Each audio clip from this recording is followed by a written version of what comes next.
Children in approximately 4 million households in the United States are being exposed to high levels of lead.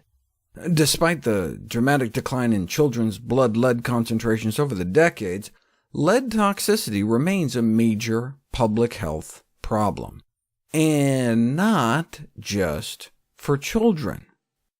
Yes, lead is a devastating neurotoxin, starting with learning disabilities and attention deficits in children starting around a blood lead level of 10 micrograms per deciliter, which is when you start seeing high blood pressure and nerve damage in adults.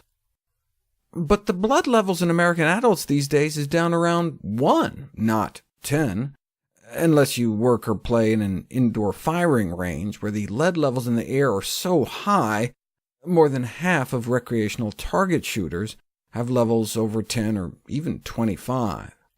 In fact, even open-air outdoor ranges can be a problem. Spending just 2 days a month at a range may quadruple blood lead levels up into the danger zone.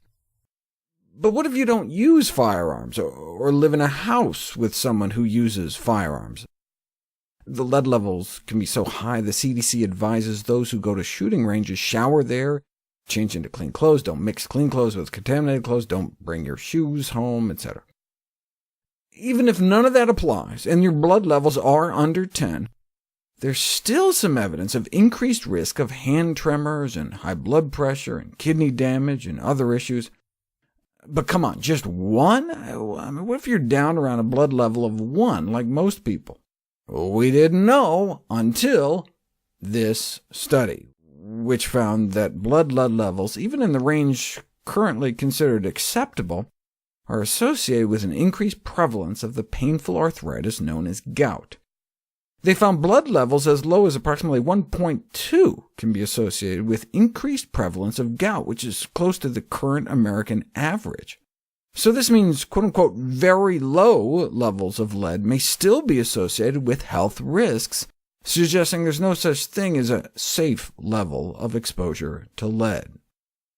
OK, but where is the lead coming from?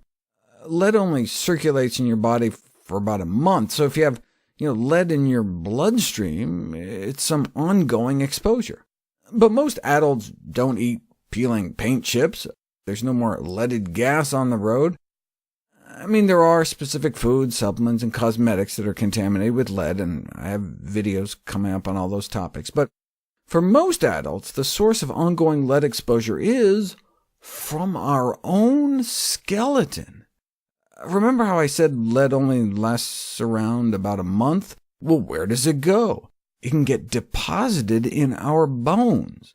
More than 90% of the total body lead content resides in the bone, where the half-life is not a month, but can be decades long. So half or more of the lead in our blood represents lead from past exposures just now leaching out of our bones back into our bloodstream. And it is this gradual release of lead from the bone that can serve as a persistent source of toxicity long after leaded gas was removed from the pumps for those of us who were around back before the 80s. So the question to where is the lead coming from is like Pogo's "We've met the enemy and he is us," or like that horror movie, "The call is coming from inside the house." The amount of lead in your bones can actually be measured, and higher levels are associated with some of our leading causes of death and disability, from tooth decay and miscarriages to cognitive decline and cataracts.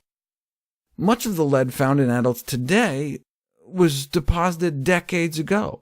Thus, regulations enacted in the 1970s may have been too late for many of us. But at least things are going in the right direction now.